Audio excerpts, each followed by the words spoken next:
गणेश चतुर्थी को चांद क्यों ना देखे? हिंदू धर्म में गणेश चतुर्थी पर्व का विशेष महत्व है। गणेश चतुर्थी को भगवान गणेश के जन्मदिन के रूप में मनाया जाता है। पौराणिक मान्यता है कि भगवान गणेश सौभाग्य और बुद्धि के देवता हैं और गणेशोत्सव के दौरान यदि भगवान गणेश की विधिवत पूजा की जाती है तो श्रद्धालुओं को सौभाग्य की प्राप्ति हो सकती है। हिंदू पंचांग के अनुसार भगवान गणेश का जन्म भाद्रपद मास की शुक्ल पक्ष की तृतीया तिथि को जन्मे थे। पंचांग के मुताबिक अनंत चतुर्दशी के दिन गणेशोत्सव का समापन होता है। इस साल गणेश चतुर्थी 19 सितंबर को है और गणेश विसर्जन 28 सितंबर 2023 गुरुवार को होगा। पौराणिक मान्यता है कि गणेश चतुर्थी पर चंद्र दर्शन नहीं करना चाहिए। ऐसा माना जाता है कि गणेश चतुर्थी के दिन चंद्र दर्शन करने से झूठे कलंक लगते हैं। किसी कारण से व्यक्ति पर चोरी के भी झूठे आरोप लग सकते हैं। पौराणिक मान्यता है कि भगवान कृष्ण ने एक महंगी मणि चोरी की थी। नारद ऋषि ने बताया था कि भगवान कृष्ण ने भाद्रपद शुक्ल पक्ष की चतुर्थी तिथि को चंद्रमा को देखा था, इसलिए उन्हें झूठे आरोपों का सामना करना पड़ा था। आइए जानते हैं विस्तार से। आज के इस महत्वपूर्ण जानकारी को बताने से पहले आपसे निवेदन है, कमेंट बॉक्स में जय गजानंद जय गणेश जरूर लिखना। चैनल को सब्सक्राइब कर बेल आइकन को प्रेस कर ले ताकि हमारे आने वाले नॉलेजेबल वीडियो आपको सबसे पहले मिल सके। एक और बात, आपके एक लाइक हमारे मेहनत को सार्थक बनाता है, तो प्लीज वीडियो को लाइक करना ना भूले। आइए जानते हैं पूरी बात।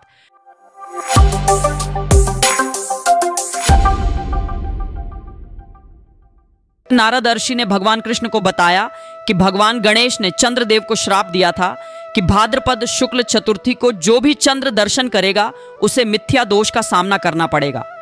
नारद ऋषि की सलाह पर भगवान कृष्ण ने गणेश चतुर्थी का व्रत लिया और उन्हें मणि चोरी के मिथ्या दोष से छुटकारा मिला था। क्यों मिला था चंद्रदेव को ऐसा श्राप? क्यों नहीं देखा जाता चौथ के चांद? श्री गणेश ने दिया था चंद्रमा को श्राप। यह है पूरी कथा। यह कथा उस समय की है जब गणेश जी की सिर कटने के बाद उसे गज अर्थात हाथी का सिर लगाया गया था, जिससे वह शिव जी के मारे जाने के बाद पुनः जीवित हुए। उसी दिन से भगवान गणेश को गज का मुख लगाया गया तो वे गजवदन कहलाए और माता पिता के रूप में पृथ्वी की सबसे पहले परिक्रमा करने के कारण अग्रपूज्य हुए। दोस्तों, गणेश जी के इस तीव्र बुद्धि होने के कारण सभी देवताओं ने उनकी स्तुति की, पर चंद्रमा मंद मंद मुस्कुराता रहा। उसे अपने सौंदर्य पर अभिमान था। गणेश जी समझ गए कि चंद्रमा अभिमानवश उनका उपहास करता है। क्रोध में आकर भगवान श्री गणेश ने चंद्रमा को श्राप दे दिया कि आज से तुम काले हो जाओगे। चंद्रमा को अपनी भूल का एहसास हुआ। उसने श्री गणेश से क्षमा मांगी तो गणेश जी ने कहा कि सूर्य के प्रकाश से तुम्हें धीरे धीरे अपना स्वरूप पुनः प्राप्त हो जाएगा, लेकिन आज भाद्रपद शुक्ल चतुर्थी का यह दिन तुम्हें दंड देने के लिए हमेशा याद किया जाएगा। जो कोई व्यक्ति आज तुम्हारे दर्शन करेगा उस पर चोरी का झूठा आरोप लगेगा। इसीलिए भाद्रपद माह की शुक्ल चतुर्थी को चंद्र दर्शन नहीं किया जाता। गणेश चतुर्थी का चंद्र का दर्शन कर लिए तो क्या करे, जिससे कलंक से बच जाए। जाने अनजाने में आज कर लिया है चांद के दर्शन। अगर किसी व्यक्ति ने गणेश चतुर्थी के दिन गलती से चांद को देख लिया है तो इस दोष को दूर करने के लिए उसे कलंक चतुर्थी की कृष्ण स्यमंतक कथा को पढ़ने या सुनने पर गणेश जी क्षमा कर देते हैं। कलंक के दोष से बचने के लिए हर दूज का चांद देखना भी जरूरी है। चतुर्थी पर चंद्र दर्शन हो जाए तो इस मंत्र को जपने से भी कलंक नहीं लगता है। सिंह प्रसेनम अवधात सिंहो जाम्बवता हत सुकुमारक मां रोदिस्तव हरास स्वमंतक। और कुछ ये है चमत्कारी उपाय जिसे आप बच सकते हैं कलंक से। 1. भागवत की स्यामंतक मणि की कथा सुने या फिर पाठ करें। 2. एक पत्थर अपने पड़ोसी की छत पर फेंक दें। 3. शाम के समय अपने बहुत ही प्रिय संबंधी से कटु वचन बोलें और अगले दिन प्रातः उससे से क्षमा मांग लें। 4. पेड़ पौधों के 21 अलग अलग पत्ते तोड़कर अपने पास रखें। 5. मौली में 21 दूर्वा बांधकर मुकुट बनाएं तथा इस मुकुट को गणपति मंदिर में गणेश जी के सिर पर सजा दे। 6. इस कलंक से बचने के लिए आप रात के समय मुंह नीचे करके और आंखें बंद करके आकाश में स्थित चांद को आईना दिखाएं और फिर आईने को किसी चौराहे पर ले जाकर फेंक दें। 7. भगवान गणेश जी की प्राण प्रतिष्ठित मूर्ति पर 21 लड्डुओं का भोग लगाएं और इनमें से 5 लड्डू गणेश जी की प्रतिमा के पास रखकर शेष ब्राह्मणों में बांट दें। 8. शाम के समय सूर्यास्त से पहले किसी पात्र में दही में शक्कर फेंट लें और इस घोल को किसी दोने में रख लें। अब इस घोले में अपनी शक्ल देखकर अपनी समस्याएं मन ही मन कहें, इसके बाद इस घोल को किसी श्वान को खिला दें। ऐसा करने से गणेश चतुर्थी के चंद्र दर्शन का कलंक आपके ऊपर से समाप्त हो जाएगा। भगवान श्री कृष्ण के इस कथा को ध्यान से सुने तो अनजाने में या जानबूझकर चौथ का चांद देख लिए हो तो नहीं लगेगा मिथ्या दोष। भाद्रपद मास की चतुर्थी तिथि शुरू होने से लेकर खत्म होने तक चंद्रमा का दर्शन नहीं करना चाहिए। यदि भूल से गणेश चतुर्थी के दिन चंद्रमा के दर्शन हो जाए तो मिथ्या दोष से बचाव के लिए निम्नलिखित मंत्र का जाप करना चाहिए तथा दी गई कथा का श्रवण करना चाहिए। यह कथा उस समय की है जब नंद किशोर ने सनत कुमारों से कहा कि चतुर्थी के चंद्रमा के दर्शन करने से श्री कृष्ण पर जो लांछन लगा था वह सिद्धि विनायक व्रत करने से ही दूर हुआ था। ऐसा सुनकर सनत कुमारों को आश्चर्य हुआ। उन्होंने पूर्ण ब्रह्म श्री कृष्ण को कलंक लगने की कथा पूछी तो नंद किशोर ने बताया, एक बार जरासंध के भय से श्री कृष्ण समुद्र के मध्य नगरी बसाकर रहने लगे। इसी नगरी का नाम आजकल द्वारिकापुरी है। द्वारिकापुरी में निवास करने वाले सत्राजित यादव ने सूर्य नारायण की आराधना की। तब भगवान सूर्य ने उसे नित्य 8 भार सोना देने वाली स्यमंतक नामक मणि अपने गले से उतार कर दे दी।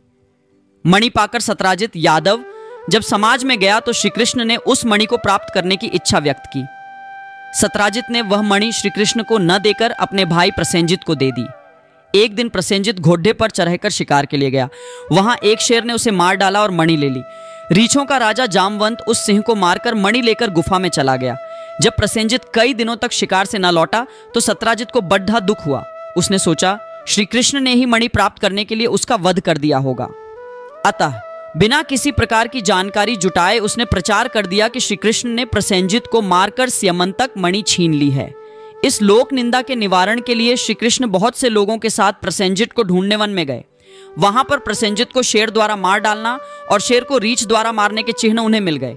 रीछ के पैरों की खोज करते करते वे जामवंत की गुफा पर पहुंचे और गुफा के भीतर चले गए। वहां उन्होंने देखा कि जामवंत की पुत्री उस मणि से खेल रही है। श्री कृष्ण को देखते ही जामवंत युद्ध के लिए तैयार हो गया। युद्ध छिड़ गया। गुफा के बाहर श्री कृष्ण के साथियों ने उनकी 7 दिन तक प्रतीक्षा की। फिर वे लोग उनके वध को जानकर पश्चाताप करते हुए द्वारिकापुरी लौट गए। इधर 21 दिन तक लगातार युद्ध करने पर भी जामवंत श्री कृष्ण को पराजित न कर सका। तब उसने सोचा, कहीं यह वह अवतार तो नहीं जिसके लिए मुझे रामचंद्र जी का वरदान मिला था।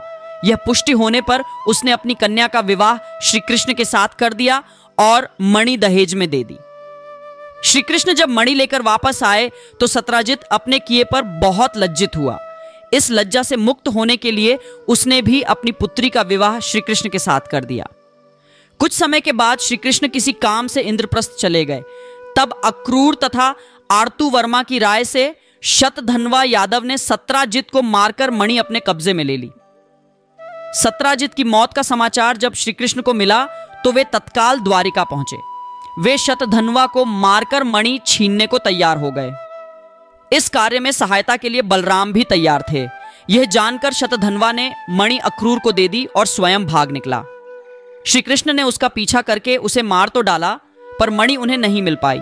बलराम जी भी वहां पहुंचे। श्री कृष्ण ने उन्हें बताया कि मणि इसके पास नहीं है। बलराम जी को विश्वास न हुआ। वे अप्रसन्न होकर विदर्भ चले गए।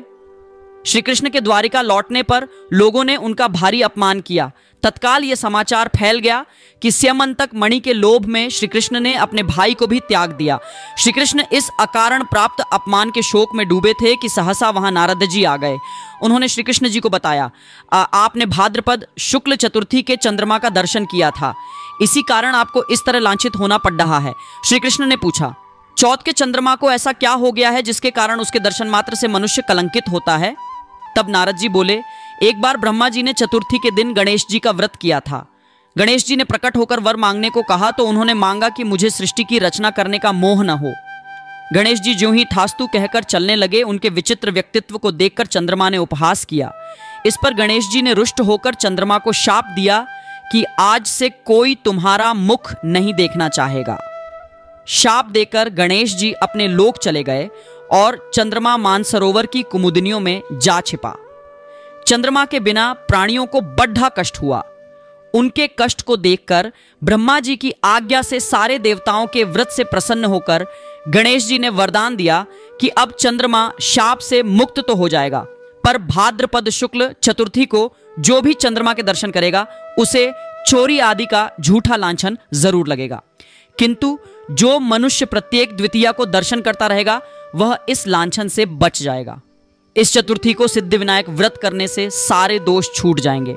तो ये थे आज की छोटी सी जानकारी। ये जानकारी कैसा लगा आप हमें कमेंट में ज़रूर बताएं, और हाँ, कमेंट में अपना नाम और राशि ज़रूर लिखना, ताकि आने वाले समय में आपको आपके राशि के अनुसार हम उपाय और सुझाव बता सके। वीडियो को आगे शेयर करना न भूलें। आपके एक छोटे से प्रयास किसी की जीवन में खुशहाली ला सकता है। जय श्री गणेश। धन्यवाद।